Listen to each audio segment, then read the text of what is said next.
तील आजची सगळ्यात मोठी बातमी आहे फलटणच्या महिला डॉक्टर आत्महत्या प्रकरणातील महत्त्वाची कडी समोर आली आहे। आत्महत्येपूर्वी त्यांनी पोलीस उप अधीक्षकांना पत्र लिहून तक्रार केली होती। या संदर्भात त्यांनी लिहिलेले 2 पत्र समोर आलेत। पोलीस उप अधीक्षकांना लिहिलेल्या पत्रामध्ये वारंवार आपल्यावर पोलीस अधिकाऱ्यांकडून दबाव टाकला जात असल्याचं म्हटलेलं आहे। तर आरोपींची वैद्यकीय चाचणी करून फिटनेस सर्टिफिकेट दिलं जातं, मात्र कोणत्याही तपासणी विना किंवा आरोपी अनफिट असला तरी तो फिट असल्याचा रिपोर्ट देण्यासाठी पोलिसांनी दबाव टाकल्याचं त्यांनी या तक्रारीत म्हटलंय। पत्राच्या शेवटी पोलीस उपनिरीक्षक बदनेचंही नाव आहे। यामध्ये स्पष्ट उल्लेख आहे की खोटा मेडिकल रिपोर्ट देण्यास नकार दिल्याने आपल्याला शिवीगाळ झाली। या विरोधात पोलीस निरीक्षक महाडिक यांच्याकडे तक्रार केली आणि त्यानंतर देखील दखल न घेता उडवाउडवीची उत्तरं दिली। तर दुसरं पत्र म्हणजे चौकशी समितीला जबाब आहे। पत्रात एका खासदाराचा उल्लेख आहे। चुकीचे मेडिकल सर्टिफिकेट देण्यासाठी खासदाराचे 2 पीए भेटायला आले। त्यांनी फोनवरून खासदारांशी बोलणं करून दिलं। तुम्ही बीडचे असल्यामुळे आरोपींचे मेडिकल सर्टिफिकेट देत नसल्याची तक्रार पोलिसांनी केल्याचं खासदार म्हणाल्याचं त्या महिला डॉक्टरनं या तक्रारीत नमूद केलंय।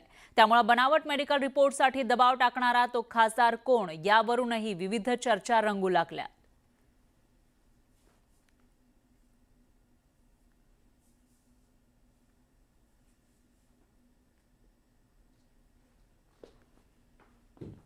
तर आत्महत्येपूर्वी पोलीस उपअधीक्षकांना पत्र लिहिलेलं होतं। पोलीस उपअधीक्षकांना पहिलं पत्र पाठवलं।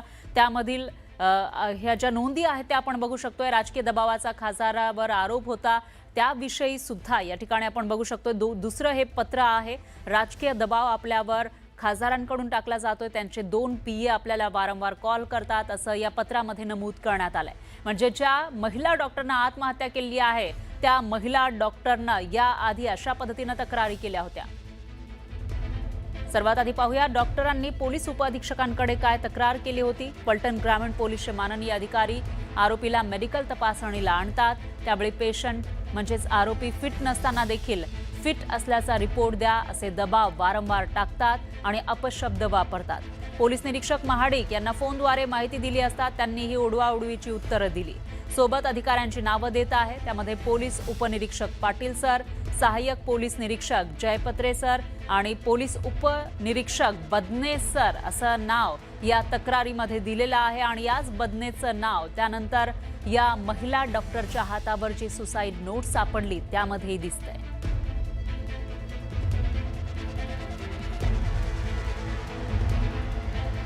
तर आता आपण पाहूया डॉक्टर यांनी चौकशी समितीला दिलेल्या जबाबामध्ये काय म्हटलेलं आहे। फलटण ग्रामीण पोलीस अधिकारी PSI बदनेच सर हॉस्पिटलमध्ये येऊन इमर्जन्सी ड्युटीवरच्या खुर्चीवर बसून आम्हाला धमकी देतात। ही बाब अतिशय गंभीर आहे असं त्या महिला डॉक्टरनं समितीला जो जबाब दिलेला होता चौकशी समितीला त्यामध्ये लिहिलेलं आहे।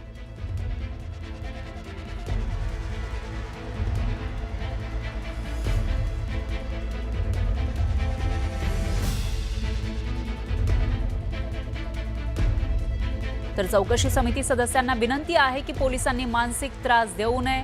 मॅडम तुमचे बीडचे आरोपी बघा। मॅडम बीडचे लोक कसे गुन्हे करतायत बघा। मॅडम बीडचे मुंडे कसे आहेत या शब्दात हिणवू नये। यातून काही अनुचित प्रकार घडल्यास पोलीस प्रशासन जबाबदार राहील असं त्या महिला डॉक्टरनं चौकशी समितीला पाठवलेल्या जबाबामध्ये म्हटलेलं होतं। आणि तीच प्रत आपण या ठिकाणी बघू शकतोय दुसऱ्या बाजूला।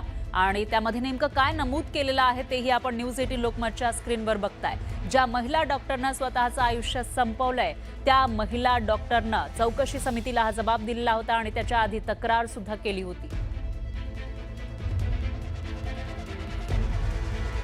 माननीय खासदारांचे 2 पीए आले। त्यांनी मला फोनवरून खासदार बोलतायत असं सांगितलं। फोनवर बोलताना खासदार सरांनी मला विचारणा केली। पोलीस कर्मचाऱ्यांची तक्रार अशी आहे की आम्ही बीडचे असल्यामुळे तुम्ही आरोपींना फिट देत नाही असा पोलिसांचा आरोप आहे। तेव्हा त्यांना असे आरोप चुकीचे आहेत। इथून पुढे असे आरोप होणार नाही अशी मी त्यांना हमी दिली असं सुद्धा या चौकशी समितीला दिलेल्या जबाबामध्ये म्हटलेलं आहे।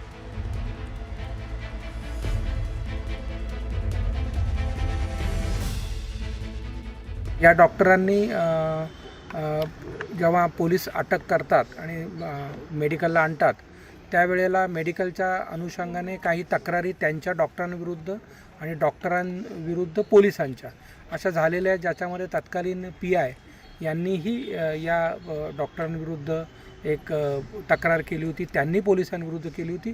परंतु ॲपरंटली असं वाटते प्रायमा फेशी की या दोन्ही गोष्टींचा संबंध नसावा, परंतु गुन्हा दाखल करण्यात आलेला आहे.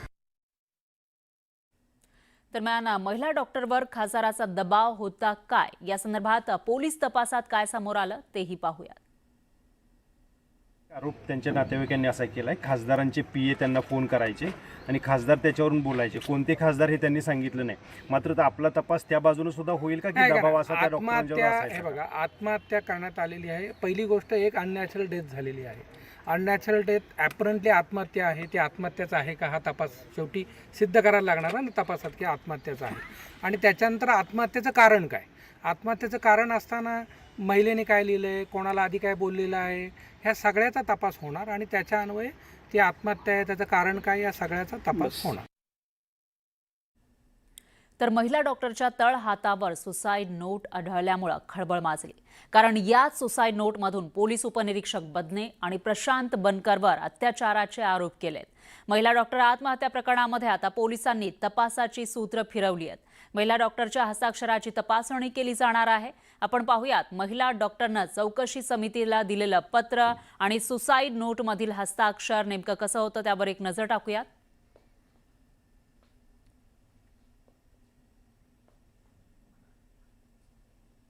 तर ही सुसाईड नोट आपल्याकडे सगळ्यात आधी आहे आणि त्याच्यामध्ये तळ हातावरची ही सुसाईड नोट आपण बघतोय. तर दुसरीकडे ही आहे पोलिसांना लिहिलेलं पत्र, तक्रार. त्याच्यामध्ये पोलीस उपनिरीक्षक बदने सर असं लिहिलेलं आहे आणि त्यानंतर तळ हातावर जी सुसाईड नोट या महिला डॉक्टरनं लिहिली आहे त्यामध्ये सुद्धा पोलीस निरीक्षक बदने असा उल्लेख केलेला आहे आणि यांना आपल्याला त्रास दिल्याचं सुद्धा या सुसाईड नोटमध्ये म्हटलेलं आहे. आणि त्यानंतर या महिला डॉक्टरनं आपलं जीवन संपवलेलं आहे. त्यामुळे आता या हस्ताक्षराची सुद्धा चौकशी होईल आणि त्यानंतर त्यामधून चौकशीमधून नेमकं काय समोर येतं ते बघावं लागेल. तर ही सुसाईड नोट आपण बघितली आहे, त्याचबरोबर आधीचं पत्रही बघितलेलं आहे. मात्र डॉक्टर तरुणी आत्महत्या प्रकरणाची SIT चौकशी व्हावी अशी मागणी केली जाते. करू नका अशी घरच्यांची डिमांड होती. त्यामुळे साधारणतः 3-3.5ला जो इन्क्वेस्ट करताना त्यांच्या हातावर लिहिलेलं आढळलं, याच्यावर पामवर, आणि त्याच्यामध्ये जे आरोप होते त्याच्या आधारे मग त्या नातेवाईकांची तक्रार घेऊन सकाळी गुन्हा दाखल करण्यात. दरम्यान डॉक्टर तरुणी आत्महत्या प्रकरणाची SIT चौकशी करा अशी मागणी करण्यात आली आहे.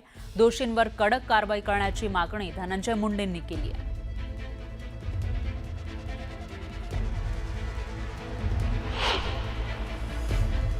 धनंजय मुंडे यांनी ही मागणी केलेली आहे. एका महिला डॉक्टरनं आत्महत्या केली आहे. सुसाईड नोट तिनं आपल्या तळहातावर लिहिलेला आहे आणि यानंतर धनंजय मुंडे हे आक्रमक झाल्याचं पाहायला मिळते. या सगळ्या प्रकरणाची SIT चौकशी करा अशी मागणी ते करतायत आणि जे दोषी आहेत त्यांच्यावर कडक कारवाई करा अशी मागणी सुद्धा धनंजय मुंडे करतायत. त्यांनी पोस्ट करून ही मागणी केली आहे. फलटण इथं रुग्णसेवेत असलेल्या आणि मूळच्या बीडमधील महिला डॉक्टर यांच्याबाबत घडलेली घटना अत्यंत दुर्दैवी आहे असं धनंजय मुंडे म्हणतायत. या घटनेतील दोषींना कठोर शासन व्हावं, तसंच ती बीडची आहे म्हणून तिनं केलेल्या तक्रारी वरिष्ठांनी डावलल्या असतील तर हे गंभीर आहे असं सुद्धा पुढे धनंजय मुंडे म्हणतायत. या संपूर्ण प्रकरणाची SIT नेमून चौकशी करण्यात यावी अशी मागणी त्यांनी केली आहे.